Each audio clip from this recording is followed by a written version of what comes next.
ফরিদপুরের মধুখালী উপজেলার আরপাড়া ইউনিয়নের ৭ নং ওয়ার্ডের পশ্চিম আরপাড়া গ্রামে ২০ থেকে ২৫টি পরিবার অত্যন্ত ঝুঁকিপূর্ণভাবে জীবনযাপন করছে। সরজমিন পরিদর্শনে জানা যায়, গত ২ মাস আগে রাজবাড়ী পানি উন্নয়ন বোর্ডের উদ্যোগে গড়িয়াদাহ খালটি পুনঃ খনন করা হয়। স্থানীয়দের দাবি, খাল খননের মাটি টেন্ডারের মাধ্যমে বিক্রয় করা হয়েছে। এ সময় ঠিকাদারি প্রতিষ্ঠান নিয়ম বহির্ভূতভাবে খাল থেকে অতিরিক্ত মাটি কেটে নিয়ে অন্যত্র বিক্রয় করার কারণে গত কয়েকদিনের অতিবৃষ্টিতে খালের পাড় ধসে পড়েছে। এ কারণে খালপাড়ে বসবাসরত মানুষের বসতঘর, শৌচাগার, টিউবওয়েল সহ বিভিন্ন ধরনের গাছপালা খালের মধ্যে ভেঙে পড়েছে। এমনকি আরও বেশ কয়েকটি বাড়িতে ফাটল দেখা দিয়েছে। ধারণা করা হচ্ছে, পুনরায় বড় ধরনের বৃষ্টি হলে বা মধুমতি নদীর পানি এই খাল দিয়ে প্রবাহিত হলে এ সমস্ত বাড়িঘর বিলীন হয়ে যাওয়ার সম্ভাবনা রয়েছে। স্থানীয় বাসিন্দারা এই ধরনের খাল কাটায় অসন্তোষ প্রকাশ করে বক্তব্য দিয়েছে। আমার এই ঘর ধরে অনেক কষ্ট করে দিচ্ছি, আর ১০-১৫ বছর ঘর বাড়ির বয়স, কিন্তু এই খাল কাটারা ওনাকে বললাম যে বাবা তোরা এরকম খুশিস না, ওনারা ১০-১২টা টিডাক লাগাইয়ে মাটি খুশে উফাত দিয়ে তাই সে মাটি বিক্রি করেছে। ঘর অনেক হাতে পায়ে ধরেছি কিছু শুনে। পরপর আমাদের খাল খনন করা হয় এবং ইতিপূর্বে এর আগেও খাল খনন করা হয়েছে, কিন্তু বর্তমান যে পরিস্থিতি সৃষ্টি হয়েছে খাল খনন করার কারণে তা ইতিপূর্বে কখনো হয় নাই। যদি আপনারা দেখেন সামনে থেকে যখন খনন করছে, আমার মনে হয় অতিরিক্ত মাটি খনন করার কারণে আমাদের যে বসত বাড়ির ঘর এবং ঘরের পাশে যে রাস্তা ছিল খালের মধ্যে চলে গেছে এবং শুধুমাত্র রাস্তা ভেঙেই শেষ না, এবং এখন বাড়ি ভেঙে যাওয়ার দিকে চলে গেছে।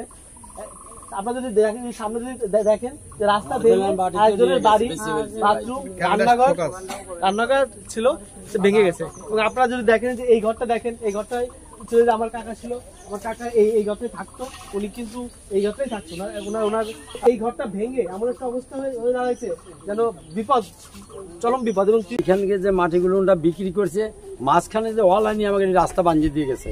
এখন এমন অবস্থায় যে এইখান থেকে বিট পর্যন্ত যেসব ঘরগুলো দেখি, আমরা ঘরে শুয়া ছিলাম রাত্রিতে, যে বৃষ্টি আসার পর তখন কিরা কোন দিক ধরে ঠিক পেয়েছে, ভেঙে ভেঙে পড়ে যাচ্ছে। এখন যদি বৃষ্টি আসে তাহলে আমরা ঘরে বাস করতে সন্দেহ। এখানে যে খাল খনন করা হয়েছে, এই খাল খননটা অতিরিক্ত মাত্রা করার কারণে এই জায়গা যে অবস্থা হয়েছে, এই খাল ভাঙিয়ে মানুষের বাড়ি ঘর, মানুষের আসা যাওয়া সব এত বড় সমস্যা হয়েছে যে আস্তে আস্তে ঘর মনে করেন যে আপনার কারো বিল্ডিং, কেউ টিনের ঘর, বিভিন্ন লোক ভেঙে চুরে চুরমার হয়ে যাচ্ছে, নষ্ট হয়ে যাচ্ছে। তাই আমি আপনাদের প্রতি দৃষ্টি আকর্ষণ করে বলতে চাই, আপনারা এইগুলো খুব সুন্দরভাবে যাতে আমরা প্রশাসনের কাছে যায় সেই দিকে আপনারা কাজকাম করেন এবং এদিকে আপনারা খেয়াল রাখেন। স্থানীয় লোকজন খুব ক্ষতিগ্রস্ত হচ্ছে, গরিব দুঃখী অসহায় মানুষ এখানে বসবাস করতেছে, এদের একমাত্র ঘর, থাকার ঘর পর্যন্ত ভেঙে চলে নষ্ট হয়ে যাচ্ছে। আমার এই যে ঘর বাড়ি ভাঙ্গি চুরে একেবারে নামিয়ে চলে যাচ্ছে, আমার বাথরুম নাই, আমার কল নাই, আমার কোনো কিছুই নাই, আমার এখানে চলতে পারতেছি না আমি কোনো রকম। এখানে আপনাদের কাছে কইছি, আপনারা এখানে এর বিচার আপনারা করে দিবেন, তাছাড়া আমার কোনো রকম উপায় নাই। এই যে ঘরটা ওই যে ফাটিয়ে গেছে, ওই যে ভাঙ্গি পড়ে গেলে বুঝে। ইতিমধ্যে ঘটনাস্থল পরিদর্শন করেছে আরপাড়া ইউনিয়ন পরিষদের চেয়ারম্যান বদরুজ্জামান বাবু ও ৭ নং ওয়ার্ডের ইউপি সদস্য আলাল শেখ। ২ মাস আগে এই পানি উন্নয়ন বোর্ড খাল খনন হয়েছে, এর জন্যে ২০-৩০টা বাড়ি অনেক ঝুঁকির ভিতরে আছে, ভাঙন লাগছে। কয়েকখান ঘর খালে চলে গেছে, খালে কয়েকটা ঘর চলে গেছে। সামনে বৃষ্টি হলে পারে ঘর বাড়ি থাকবে না। মধুমতির পানি যদি আসে তাহলে এই বাড়ি ঠেকানি অনেক কষ্ট হয়ে যায়। আমার চেয়ারম্যানের সঙ্গে ইউনো সাহেবের সাথে কথা হয়েছে, এই বিষয়টা সে দেখবে। এই খাল দিয়ে পানি প্রবাহিত হলে যেমন বাড়িঘর ভেঙে যাওয়ার সম্ভাবনা রয়েছে, অন্যদিকে আবার এই খাল দিয়ে পানি প্রবাহিত হয়ে মাঠে প্রবেশ না করলে চরম দুর্ভোগে পড়বে মেঘচামি, নরকুনা, কলাগাছি, গাবুরদিয়া, কুরকদি, কাটাখালী, খুদাবাসপুর সহ আরও বেশ কয়েকটি মাঠের কৃষকেরা।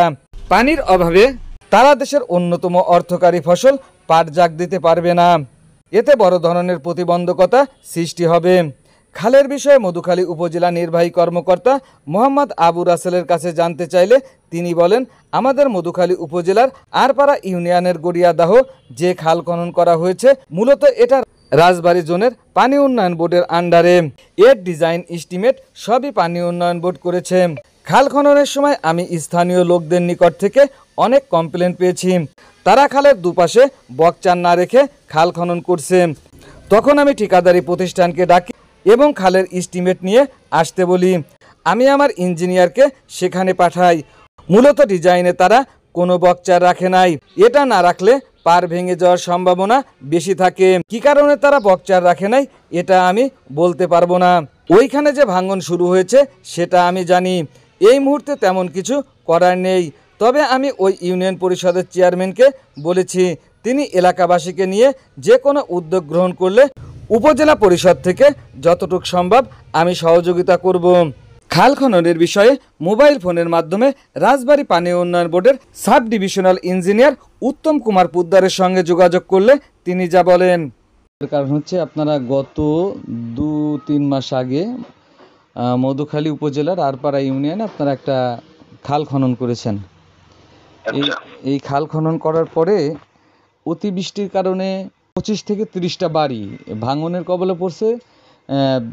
কয়েকটা বাড়ি ভেঙে খালের মধ্যে পড়ে গেছে, শৌচাগার, আপনার টিউবওয়েল এবং অনেক গাছ টাছ এবং বেশ কিছু বাড়িতে ফাটল দেখা দিয়েছে। এবং স্থানীয় লোকজনের দাবি যে অপরিকল্পিতভাবে এই খাল খনন করার কারণে এই ভাঙন দেখা দিয়েছে।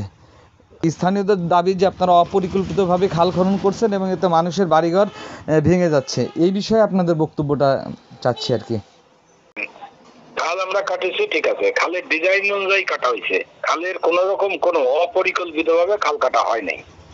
এটা আমরা সারা জীবনে খাল কেটে থাকি। খালের যা নিয়ম আছে সেইভাবে কাটা হয়েছে এবং পর্যাপ্ত মাটি কাটছি।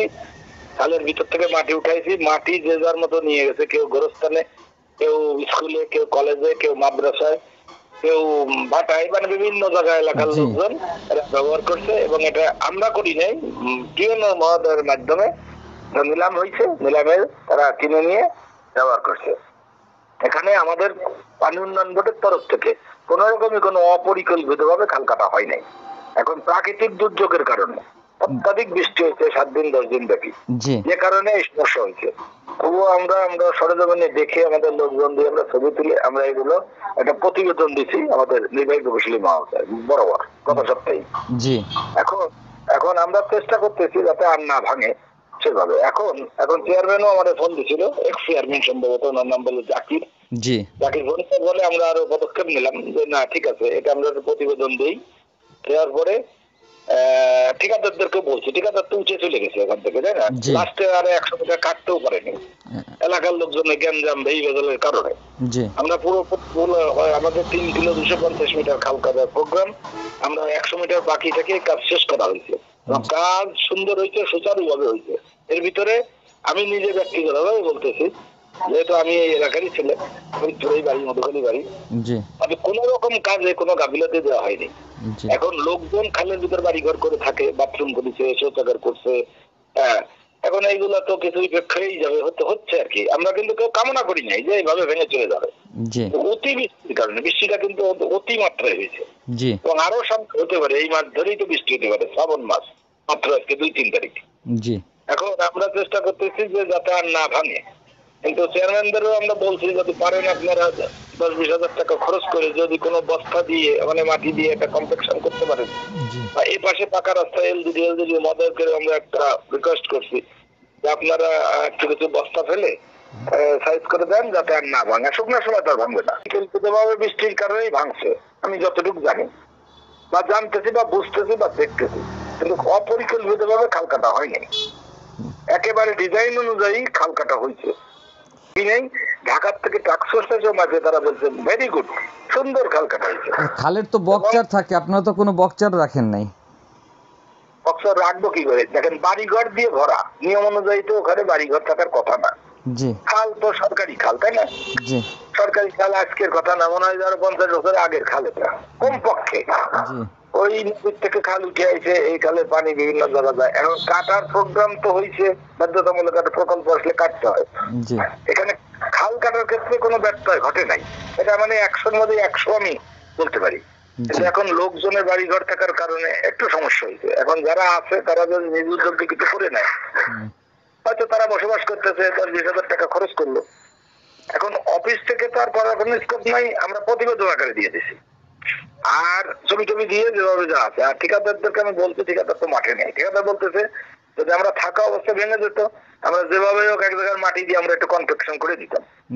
ঠিকাদার তো মাঠে নেই, তারা বের হয়ে গেছে। এখন করণীয় কি আমরা নিজেরাও বুঝতেছি না। এখন চেয়ারম্যান সাহেবরা যদি মনে করে যে তাদের লোকের একটু সুবিধা দেওয়া দরকার, মেম্বার চেয়ারম্যানদের একটু উদ্যোগ নিলে কিন্তু জিনিসটা ভালো হয়। আপনি ফোন করছেন, ভেরি গুড। আপনার কাছে এটা আমরা বলতে পারলাম, এটা আমার মনেরও শান্তি, আপনারা নিজেরাও বুঝবেন। এখন বৃষ্টি যদি আর না হয় আর কোনো সমস্যা হবে না। আর গুড়ি গুড়ি বৃষ্টি হলে অসুবিধা হয় না। ঢল হয়েছে অত্যাধিক মাত্রায়, আমরা তো দেখি পানি নিয়ন্ত্রণে চাকরি করি, এত পরিমাণে বৃষ্টি হয়েছে 1 সপ্তাহ 10 দিন, যেটা ভাষায় বর্ণনা করা যায় না। পানির লেভেল অনেক বেড়ে গেছে। খাল ভর্তি পানি না, এখন কি দেখছেন? হ্যাঁ, খালে তো পানি আছে, পানি আছে। এবং আরো যখন পানি বাড়বে নদীর পানি, তখন ওইটা ওই যেখানে লাস্টে কাটা হয় নাই ওখান থেকে উচ্চায় পানি চলে আসবে, তখন আরো ভরবে। এখন খাল কাটতে গেলে বাড়িঘর তো আসলে উচ্ছেদ করে দেওয়া দরকার ছিল, কিন্তু আমরা তো তা করি নাই। পাবলিকের ক্ষতি করে আমরা খাল কাটবো কেন? আপনি কি বলতে চাচ্ছেন যে এই বাড়িগুলা খালের সীমানার মধ্যে? হ্যাঁ, খালের সীমানার মধ্যেই তো বাড়িঘর। আমরা তো খাল কাটার সময় প্রতিনিয়ত গেছি। শুকতারা টিভি 24, সকল খবর সবার আগে।